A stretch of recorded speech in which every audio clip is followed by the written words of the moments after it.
বলতা স্বামী স্ত্রীর সম্পর্ক।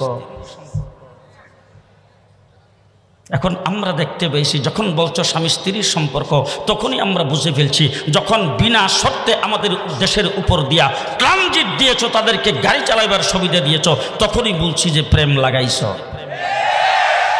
কিন্তু প্রেম যখন করে, মেয়ে যখন প্রেম করে, তখন বাপ আর ভাই কি করে? বাপ আর ভাই তখন বাধার সৃষ্টি করে। আমরা তখন বাধার সৃষ্টি করছি, রাজপথে নেমে বলছি মোদিকে বাংলাদেশে আসতে দেওয়া হবে না। কি বলেন, বাধার সৃষ্টি করি নাই? আমরা বাধার সৃষ্টি করেছি, কিন্তু শেষ পর্যন্ত দেখলাম বাধার সৃষ্টি করলে কি হবে। আমাদের মেয়ে এমন প্রেম লাগাইছে, ভাগ্যেই চলে গেছে। যখন ভাগ্যে চলে গেছে, তখন বাপ আর ভাই তারা কি করে? তারা বলে তখন হুমকি দমকি দে, তাড়াতাড়ি চলে আসো, তাড়াতাড়ি চলে আসো, এই করবো সেই করবো, এরকম করতে থাকে। আমরা কিন্তু এখন এটাই করছি। মোদিকে বলতে চাই, আমাদের মেয়ে আমাদেরকে ফেরত দাও, আমাদের মেয়ে আমাদের কাছে ফেরত দাও। যাওয়ার সময়ও 16টা লাগেজ লয়ে গেছে। ঘটনাটা কি? যাওয়ার সময় নিচে 16টা লাগেজ। ওই জায়গায় যারা ছিল তারা লাগেজ চেক করা দরকার ছিল। যতদিন পর্যন্ত লুটপাট করছো, এখন যাওয়ার সময় আবার 16 লাগেজে কি নিয়ে যাও? ঠিক না ঠিক? কিন্তু দুঃখ আমার এই জায়গায়, লাগেজ 16টা ঠিকই নিয়ে গেল, 16টা লাগেজ ঠিকই বললো। বাংলাদেশে শেখ হাসিনার পক্ষে যারা দালালি করেছে, তাদের একজনের নাম উচ্চারণ করে নাই। আজকে ছাত্রলীগ, যুবলীগ, শ্রমিক লীগ, আওয়ামী লীগের যারা আছে তারা সবাই ইতিম। ইতিমদের দশা কি? কচু গাছে ফাঁসি লাগিয়ে মরা দরকার। ঠিক কিনা বলেন? ঠিক কিনা বলেন? ও আমার ভাইরা, আমরা তো পাকিস্তানের পক্ষে কোনোদিন দালালি করি নাই। একজন আলেম বিদেশি কোনো দেশের সাথে তার গভীর সম্পর্ক নাই, কোনো দালালি করে না, দেশদ্রোহী কোনো কার্যক্রম করে না। আজকে প্রমাণিত হয়েছে এই বাংলাদেশের জমিনে দেশপ্রেমিক দেশবিরোধী কোন গ্রুপ যদি থাকে, সেই গ্রুপের নাম হলো উলামায়ে দেওবন্দের জামাত। ঠিক কিনা বলেন? ঠিক কিনা বলেন? আজকে তোমরা লাভ দিয়ে যায় দাদাদের কুলে বসে গেছো। যদি বাংলাদেশের কোনো স্বাধীনতার উপর আক্রমণ আসে, তাহলে আমরা কোথায় যাব? আমরা যদি বর্ডার পাস হতে চাই, আমাদেরকে ফেলানির মতো গুলি করে মারা হবে। জি, আমাদেরকে তো ফেলানির মতো গুলি করে মারা হবে, পুশব্যাক করা হবে, আমাদেরকে যাইতে দেওয়া হবে না। তোমরা তো দাদাদের কুলে চলে যাইতে পারছো। আমার বাংলাদেশের স্বাধীনতার সার্বভৌমত্বের উপর কোন দিক থেকে যদি আক্রমণ আসে, এদেশের স্বাধীনতার জন্য রক্ত সর্বপ্রথম আমরা দেব ইনশাআল্লাহ।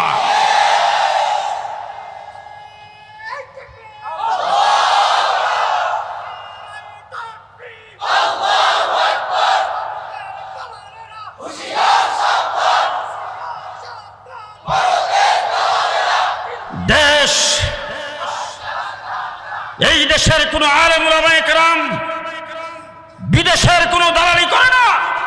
একজন আলেম যদি আমার সামনে বের করে দিতে পারেন, বেগমপাড়ায় বাড়ি করছে,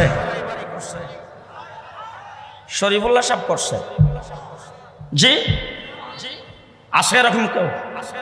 কথা আসতে বলেন। সুইস ব্যাংকে অ্যাকাউন্ট আছে কোন মৌলবীর? জি, বাংলাদেশ থেকে 5টি টাকা কোন মৌলবী বর্ডার পাস করে বিদেশে চালান করেছে, এরকম যদি কেউ দেখাইতে পারে, আমি আর মাইকের সামনে দাঁড়াবো না। আর তোমাদের লোকজন বর্ডারের কিনারে যায় ধরা খাইলে হের ব্যাগের ভিতরে 70 লাখ। ঘটনা কি? দেশের সম্পদকে লুণ্ঠন করার জন্যই হাসিনা ক্ষমতায় বসছিল। কারণ দেশের জন্য তার দরদ থাকার কোনো প্রয়োজন আছে? তার ছেলে মেয়ে কই? বাংলাদেশে। তার বোন বাগনি? দেশের জন্য দরদ কেন থাকবে? তা দেশটাকে শেষ করার জন্য, দেশটাকে অন্য দেশের কলদ রাজ্যে পরিণত করার জন্যই শেষ ছিলেন। ঠিক কিনা বলেন? আমাদেরকে বলছো রাজাকার, আমরা রাজাকার নয়। আজকে পরিষ্কার ভাষায় বলতে চাই, তোমরা যারা বলতা পালাবো না, আর তোমরা যারা আমাদেরকে রাজাকার বলে গালি দিতা, তোমরা প্রমাণিত হয়েছে আজকে তোমরা সবাই ইন্ডিয়ান রাজাকার, ইন্ডিয়ান রাজাকার, ইন্ডিয়ান রাজাকার।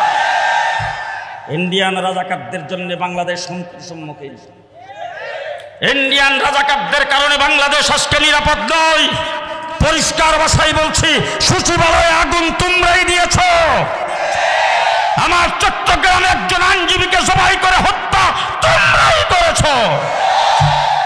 তোমরা পদে পদে বাংলাদেশকে অস্থিতিশীল করার জন্য, অকার্যকর রাষ্ট্র হিসেবে পরিণত করার জন্য চেষ্টা করে যাচ্ছ, কিন্তু কোনোদিন পারবা না, কোনোদিন পারবা না।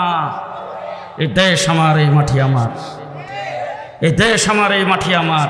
এই দেশের জন্য, ইসলামের জন্য জীবন রক্ত দেব, দেশের জন্য রক্ত দেব।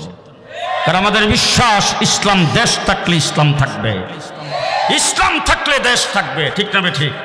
ঠিক না ঠিক? আমার ভাইয়ের আন্দোলন সংগ্রাম করেছে উলামায়ে কেরাম।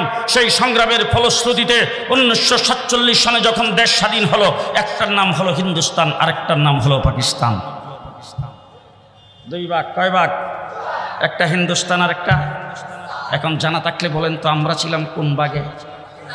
আমরা ছিলাম পাকিস্তান, আমরা ছিলাম পাকিস্তান, পাকিস্তানের ভাগে। আচ্ছা, একটা কথা আপনাদের কাছে জানতে চাই, আমাদের ভাষা কি? বাংলা। আমরা জাতে বাঙালি, জাতে বাঙালি, ভাষা বাংলা। আচ্ছা, হিন্দুস্তানের একটা এলাকা আছে পশ্চিমবঙ্গ, যেটার রাজধানী কলিকাতা, ওইটার ভাষা কি? বাংলা। ওইটার রাজধানী, আর ওইটার মানে জাতি কি? তারাও জাতে বাঙালি, ভাষাও আমরাও জাতে বাঙালি, ভাষাও বাংলা। তাইলে এবার একটু মেহরবানি করে বলবেন তো, তারা হয়েছে হিন্দুস্তানের অংশ, আমরা কি জন্য হইলাম পাকিস্তানের অংশ?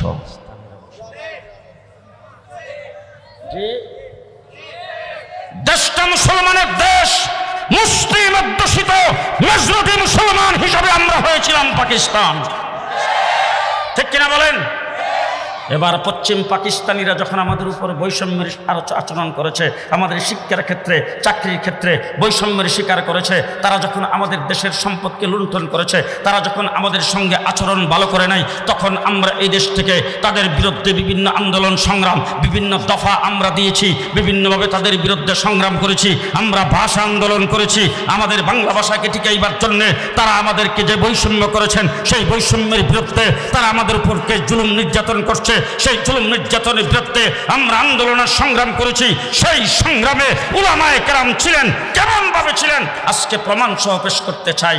1974 সনে যুক্তফ্রন্ট গঠন হয়েছে। যুক্তফ্রন্টের একজন মূল ব্যক্তি ছিলেন, তিনি ছিলেন হযরত মাওলানা আতহার আলী রহমতুল্লাহি আলাইহি। আজকে উলামায়ে কেরাম এখানে আছে, জেলখানায় বসে সেই যুক্তফ্রন্টের ইতিহাস পড়লাম। সুরের দলেরা আতহার আলী সাহেবের নামটা সেখানে রাখে নাই। 5 জনের নাম ছিল, 4 জনের নাম আছে। একজন প্রধান ব্যক্তি, তার নাম বাদ দিয়েছেন।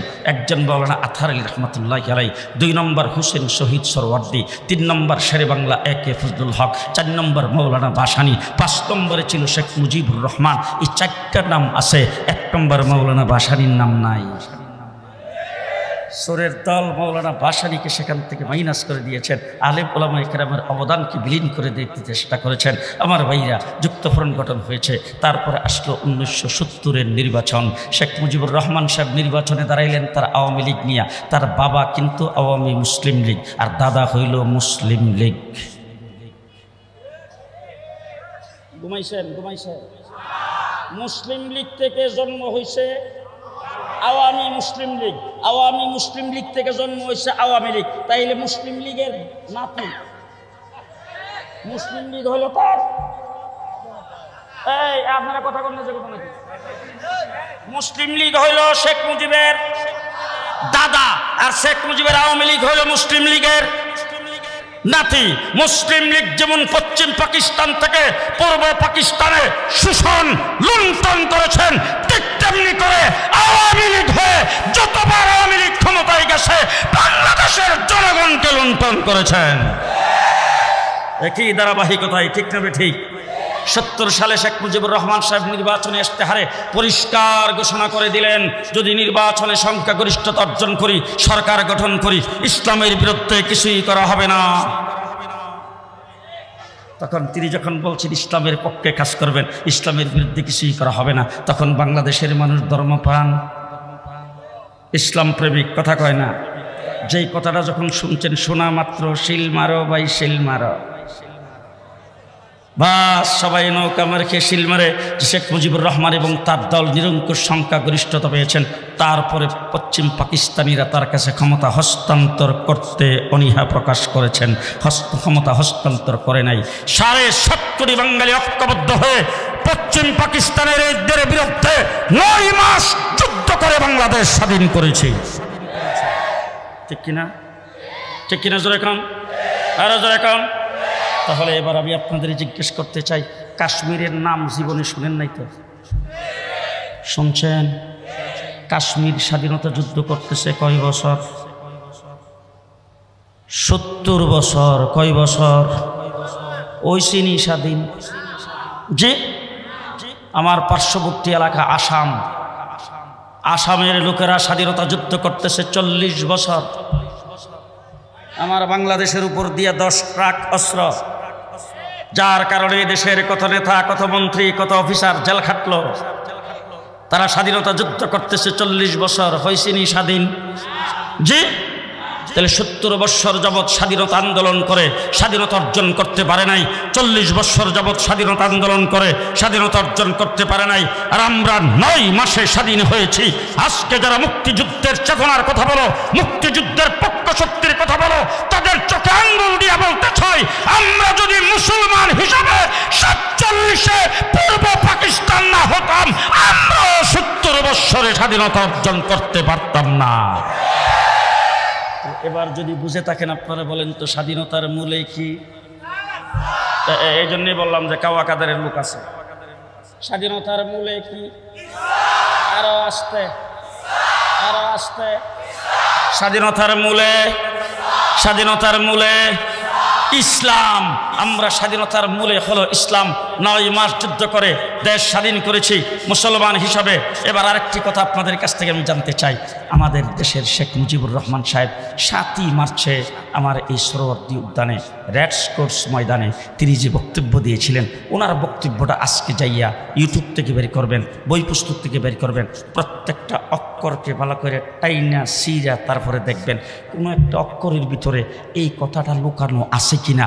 যদি দেশটা স্বাধীন হয় তাহলে দেশের আইন শৃঙ্খলা হবে ধর্মনিরপেক্ষ।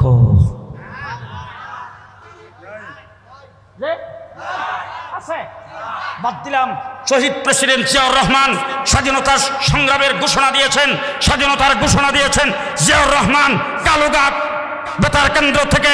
সেই ঘোষণার মধ্যে এই কথা বলছেন কিনা, ভাই সব বাংলাদেশের মানুষ, বাংলাদেশের জনগণ, বাঙালিরা আমরা বিদ্রোহ করেছি, আজকে থেকে মুক্তিযুদ্ধ শুরু করলাম, দেশ স্বাধীন হবে, দেশের স্বাধীনতার জন্য মুক্তিযুদ্ধে সবাই ঝাঁপিয়ে পড়ুন। দেশটা যদি স্বাধীন হয় দেশটা হবে ধর্মনিরপেক্ষ বলছেন। তাইলে মুক্তিযুদ্ধের সর্বাধিনায়ক এম.এ.জি. উসমানী সাহেব কি কথা বলছেন? বাংলাদেশের সেক্টর কমান্ডাররা কি কথা বলছেন? গোটা বাংলাদেশে যারা মুক্তিযুদ্ধ করেছেন এর কোনো একজন ব্যক্তি কি কথা বলছেন দেশটা স্বাধীন হলে দেশটা হবে ধর্মনিরপেক্ষ? এই কথা বলেন নাই আমাদের শেখ মুজিবুর রহমান সাহেব সম্পর্কে। কেউ বলেন যে তিনি অ্যারেস্ট হয়েছেন, কেউ বলে তিনি পাকিস্তানিদের কাছে আত্মসমর্পণ করেছেন। আমি সেই বিতর্কে যাইতে চাই না, এই ব্যাপারে কিছু বলতে চাই না। ছোট মানুষ, যাই হোক, আত্মসমর্পণ করুন আর অ্যারেস্ট হোক, উনি পাকিস্তানিদের কাছেই ছিলেন। সেখান থেকে তিনি যখন সাড়া পাইলেন দেশ স্বাধীনের পরে, তিনি কি বাংলাদেশে আসছেন? তিনি সর্বপ্রথম গেছেন লন্ডন। সেখানে যাইয়া তিনি সেখান থেকে একটা পেটিশন নিয়েছেন। এরপরে আসছেন দিল্লি, আয়েশা শ্রীমতী ইন্দিরা গান্ধীর থেকে আরেকটা পেটিশন নিয়ে বাংলাদেশে এসে কয়েক মাসের ভিতরে সংবিধান তৈরি করে দেশের ধর্মনিরপেক্ষতাবাদ কায়েম করেছেন। পরিষ্কার ভাষায় বলতে চাই, ধর্মনিরপেক্ষতাবাদ কায়েমের জন্য এদেশের মানুষ মুক্তিযুদ্ধ করে নাই। কোন মুসলমান ধর্মনিরপেক্ষ হতে পারে না। কে বলেন পারে? কোন মুসলমান ধর্মনিরপেক্ষ হতে পারে না। আমার বন্ধুগণ, আজকে 54 বৎসরের বাংলাদেশ। শেষ কথা আমি আপনাদের কাছে বলতে চাই, দেশে সংগ্রাম অনেক হয়েছে। সর্বপ্রথম শেখ মুজিবুর রহমান সাহেব ক্ষমতায় এসেই তখন ঘোষণা দিলেন সোনার বাংলা। অত্যাচার অবিচার কম করে নাই।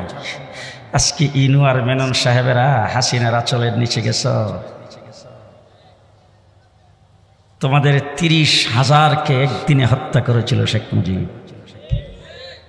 তোমরা এই ট্যাঙ্কের উপর উঠে স্লোগান দিয়েছিলা শেখ মুজিবের চামড়া দিয়ে ডুগডুগি বাজাইবা। লজ্জা করে না তোমাদের? High high high. সর্বপ্রথম সোনার বাংলা একজনে ভূমি করছে, আরেকজনে খাইছে। এরপরে আরেকজন আসলো, আইসেই কইল সবুজ বাংলা। পরবর্তীতে এরশাদ সাহেব আইসা কো সবুজ বাংলাও না, সোনার বাংলাও না, নতুন বাংলা। এরশাদ সাহেবের নতুন বাংলা গেল। শেখ হাসিনা প্রথম আইসে কো মডার্ন বাংলাদেশ, কিছুদিন পরে কো আধুনিক বাংলাদেশ, এরপরে বলছেন ডিজিটাল বাংলাদেশ। পদ্মা সেতু উদ্বোধনের সময় বলেন স্মার্ট বাংলাদেশ। কাঁচা মরিচের কেজি 1200 টাকা, স্মার্ট বাংলাদেশ। সাথে আরেকটা শব্দ বলেছেন ভিশন 41, ভিশন 41 41। রাত্রেবেলা সন্ধ্যার পরে এই কথাটা শুনলাম। সকালবেলা যখন জেলে মানুষ যখন খানা খায়, তখন খানার মধ্যে কিছু সালাতও খায়। খানা যখন মানুষ গ্রহণ করে, বর্তমান আধুনিক যুগে খানার মধ্যখানে বুরকানিও খায়, খানাটাকে হজম করার জন্য। আমি বুরখানি সালাদ শুরু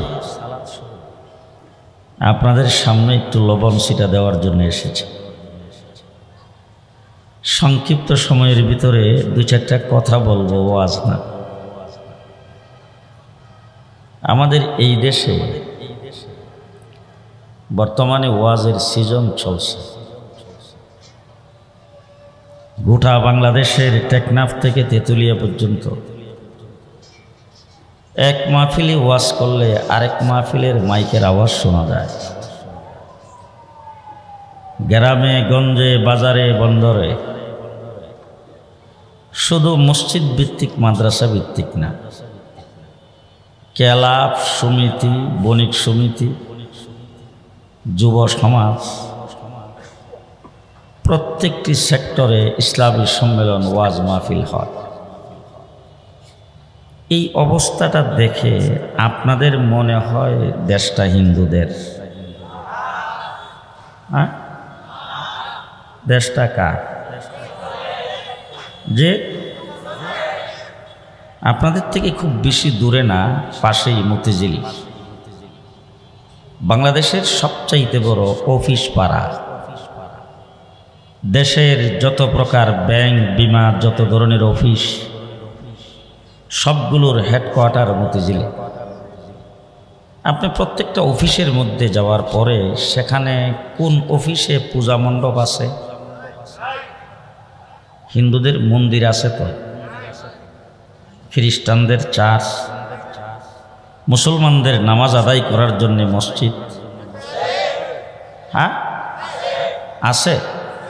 শুধু আছে না, এক একটা নামাজের জায়গায় জোহর আসরের নামাজের সময় 2-3 জামাত অনুষ্ঠিত হয়।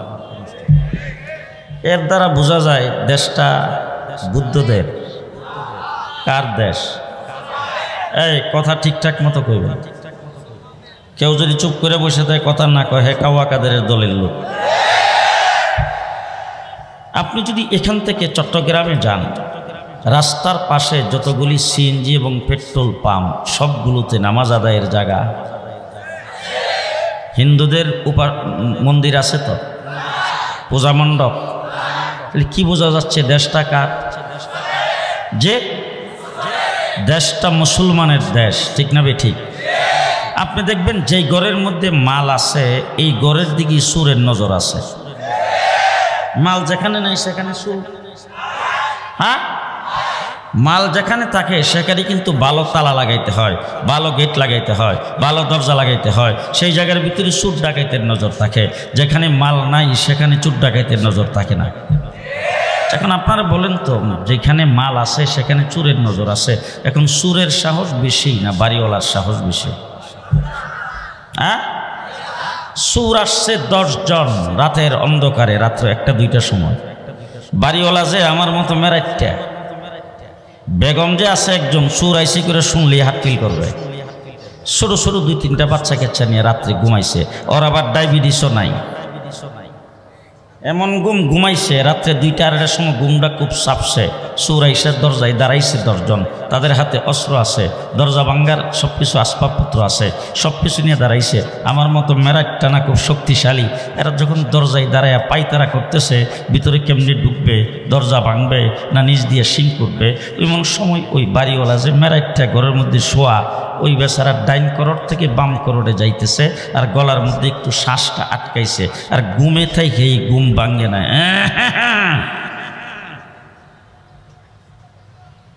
এবার বাকি ওয়াজটা আপনারা করেন তো, বাহিরে যে 10 জন সুর দরজায় খাড়া,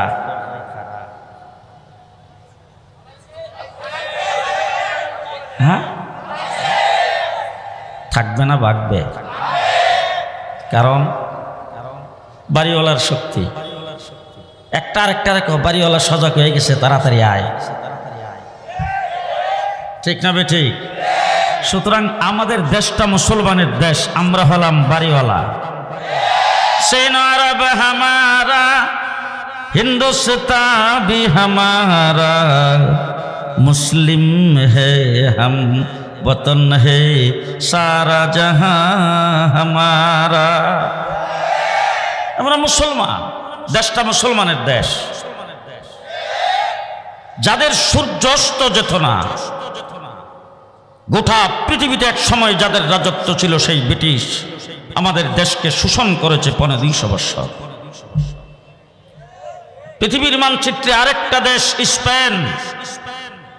আমাদের দেশ যখন ইংরেজ দখল করে ভারতবর্ষ, তখন স্পেনও ইংরেজ দখল করে নিয়েছিল।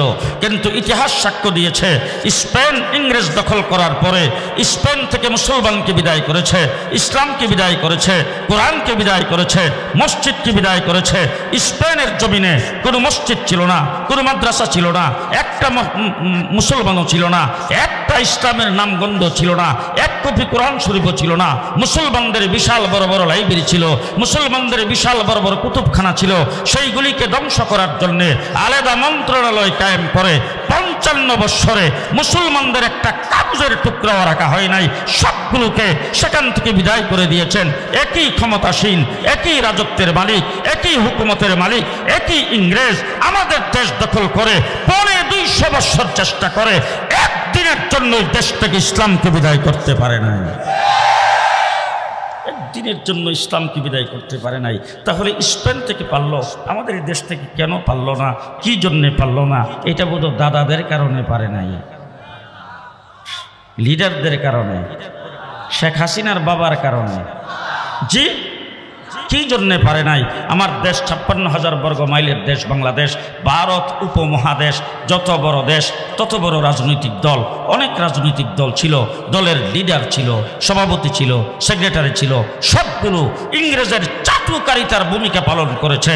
কোনো একজন লিডার, কোনো একজন নেতা ইংরেজের বিরুদ্ধে টু শব্দ করার যখন সাহস পাই নাই, ইংরেজ যখন তার ক্ষমতা পাকাভুক্ত করে নিয়েছেন, তখন একজন মৌলবী দিল্লির জামে মসজিদের মিম্বর থেকে হুঙ্কার দিয়ে বলেছেন, ভারতবর্ষের মুসলমানেরা, তোমাদেরকে দেশ স্বাধীনের জন্য, দখলদার বাহিনীকে উৎখাত করার জন্য, স্বাধীনতা মুক্তিযুদ্ধ করা তোমাদের উপর ফরজ। সর্বপ্রথম ইংরেজের বিরুদ্ধে যুদ্ধ ঘোষণা করেছেন একজন মৌলবী, তার নাম শাহ আব্দুল আজিজ মুহাদ্দিসে দেহলভী রহমতুল্লাহ আলাই। তারপরে এই দেশ থেকে ইংরেজকে উৎখাত করার জন্য বালাকোটের ময়দানে সৈয়দ আহমদ বেরলভী শাহ ইসমাইল শহীদ শাহাদত বরণ করেছেন, টিপু সুলতান শহীদ হয়েছে, সিরাজউদ্দৌলা শাহাদত বরণ করেছেন, হাজি শরীয়তুল্লাহর আন্দোলন চলছে, আমার হযরত সৈয়দুত তাইফা হাজি আমদাদুল্লাহ মহাজের বক্কি রহমতুল্লাহ আলাই ইংরেজ বিরোধী আন্দোলনে সায়া সরকারের প্রেসিডেন্ট ছিলেন। তিনি সমস্ত দেওবন্দীয়তের পীর, খানকার পীর, রাজপথের বীর। সায়া সরকারের প্রেসিডেন্ট ছিলেন, সেই সরকারের প্রধান বিচারপতি ছিলেন রশিদ আহমদ গঙ্গুহি রহমতুল্লাহ আলাই। শামিলির যুদ্ধ হয়েছে, সেই যুদ্ধের প্রধান সেনাপতি ছিলেন হযরত কাসেম নানতবী রহমতুল্লাহ আলাই। যুদ্ধ হয়েছে 1500 বছর, সেই যুদ্ধ করে দেশকে আমরা মুক্ত করেছি। ইংরেজ থেকে এই দেশকে মুক্ত একমাত্র এই দেশের উলামায়ে কেরাম করেছেন। একদিনে 14,000 আলেমকে ফাঁসির কাস্টে ঝুলাইয়ে দিয়েছেন, একটা আলেম মাথা নত করে নাই। 3.5 লক্ষ আলেমকে পানিতে ডুবাইয়া আগুনে পড়ে মারা হয়েছে, কিন্তু আলেম উলামায়ে কেরাম ইংরেজের সামনে মাথা নত করে নাই, চাটুকারিতার ভূমিকা পালন করে নাই। আলেম ওলামায়ে কেরামের যুদ্ধ জেহাদের বিনিময়ে এই দেশ থেকে ইংরেজ চলে গেছে। ইংরেজ চলে যাওয়ার পরে এই দেশ একটা হয়েছে পাকিস্তান, আরেকটা হয়েছে হিন্দুস্তান। আমরা যদি 1947 সনে ইংরেজ বিদায় হওয়ার পরে আমরা যদি পাকিস্তান না হতাম, মাথায় পট্টি বেঁধে হাতে তসবিহ সরা নিয়ে বিসমিল্লাহর দোহাই দিয়ে ইসলামী মূল্যবোধের কথা বলে কেউ ক্ষমতায় যাইতে পারত না, দাদারাই ক্ষমতায় থাকত। দেশকে স্বাধীন করেছি আমরা। এখন জেলখানায় বসে বসে অনেক ইতিহাস পড়লাম, ইতিহাসের নাম গন্ধ আলেম ওলামায়ে কেরামের রাখে নাই, সবগুলোকে মুছে ফেলে মুক্তিযুদ্ধের চেতনা, মুক্তিযুদ্ধের পক্ষ শক্তি দিয়ে এই দেশের স্বাধীনতার ইতিহাসকে বলে দিয়েছেন। পরিষ্কার ভাষায় আপনাদের সামনে বলে যাচ্ছি, দেশ স্বাধীন করার জন্যে আজাদি আন্দোলন করেছেন কাসিম নানতুবি রহমতুল্লাহ আলাই। শামিলির যুদ্ধে 1857 সালের সে আন্দোলনে হাফেজ জামিন শহীদ শাহাদত বরণ করেছিলেন। হাফেজ জামিন শহীদের শাহাদত বরণকে বাদ দিয়ে কাসিম নানতুবি সেনাপতি ছিলেন। তার যুদ্ধ জেহাদকে বাদ দিয়ে স্বাধীনতার ইতিহাস রচনা হবে না। তার সুযোগ্য ছাত্র দেওবন্দের প্রথম ছাত্র মাহমুদুল হাসান দেওবন্দি রহমতুল্লাহ আলাই রেশমি রুমাল আন্দোলন বাদ দিয়ে স্বাধীনতার ইতিহাস রচনা হবে না। তিনি মাল্টার জেলখানার ভিতরে যেই আত্মহুতি দিয়েছেন, যেই নির্যাতিত হয়েছেন, সেই নির্যাতনকে বাদ দিয়ে স্বাধীনতার ইতিহাস রচনা হবে না। আমার হুসাইন আহমদ মাদানী করাচিতে 144 ধারা ভঙ্গ করে বুক টান করে সেখানে দাঁড়ায় 144 ধারা ভঙ্গ করে ইংরেজের গুলির মুখে দাঁড়ায় স্বাধীনতার পক্ষে যে বক্তব্য দিয়েছিলেন, সেই বক্তব্যের ইতিহাসকে বাদ দিয়ে স্বাধীনতার ইতিহাস রচনা হবে না। আমার হুসাইন আহমদ মাদানী লাহোরের কোর্টে দাঁড়ায়া ইংরেজ বিরোধী ইংরেজদের বিচারপতির সামনে বুক ফুরাইয়া যে বক্তব্য দিয়েছিলেন, সেই বক্তব্যকে বাদ দিয়ে স্বাধীনতার ইতিহাস রচনা হবে না। 1947 সনে দেশ স্বাধীন হয়েছে। স্বাধীনতার পতাকা সর্বপ্রথম উত্তোলন করেছেন জাফর আহমদ উসমানী, শিব্বির আহমদ উসমানী। তাদেরকে বাদ দিয়ে স্বাধীনতার ইতিহাস রচনা হবে না।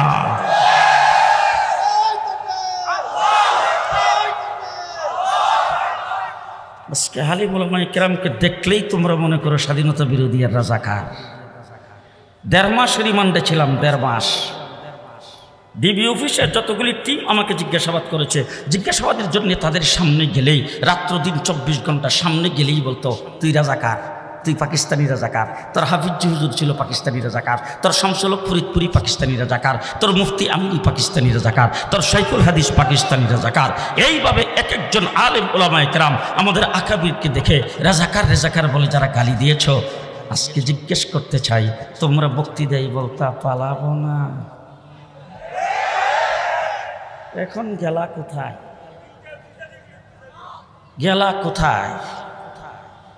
আজ পর্যন্ত 56 বছরের ভিতরে বাংলাদেশের কোন একজন আলেম পাকিস্তানের পক্ষে একটা টু শব্দ করে নাই। কোন একজন আলেম পাকিস্তানের পক্ষে বিবৃতি দেয় নাই। আজ পর্যন্ত রাজপথে নেই মা কোনো একজন আলেম পাকিস্তানের পক্ষে কোনো মিছিল করে নাই, মানববন্ধন করে নাই। পাকিস্তানের পক্ষে ওয়াজ মাহফিলেও কোনো একজন আলেম একটা টু শব্দ করে নাই। তারপরে তোমরা বলছো আমাদেরকে পাকিস্তানি রাজাকার। আর তোমরা যখন বক্তৃতা বলো, বের হইয়া মাওলানা মামুনুল হকরে ডাক দিয়ে কইলাম, শুনছেন কারবার? 41 খবর আছে এবার। আমার আল্লাহ রাব্বুল আলামিন ডাক দেখা এটা কি চিন্তা করো? 41 ভীষণ 24। শেখ হাসিনা কইছেন ভীষণ 41, আল্লাহ কি কয়? ভীষণ 24। তখন আমি আল্লাহর একদিন শিখাইলাম যে আল্লাহ বুঝতেছি না কিছু, কারণ 28 তারিখে বিএনপি মাঠে নামছে, সারা দেশের মানুষ উদ্গ্রীব হয়ে তাকায় আছে বিএনপির দিকে, মনে হয় একটা কিছু হবে। আল্লাহ, আমরা হেফাজতে ইসলাম শাপলা চত্বরে ফজরের আগ পর্যন্ত ছিলাম, বিএনপি আসরের আগেই বিদায়। বিএনপি আসরের আগেই বিদায়।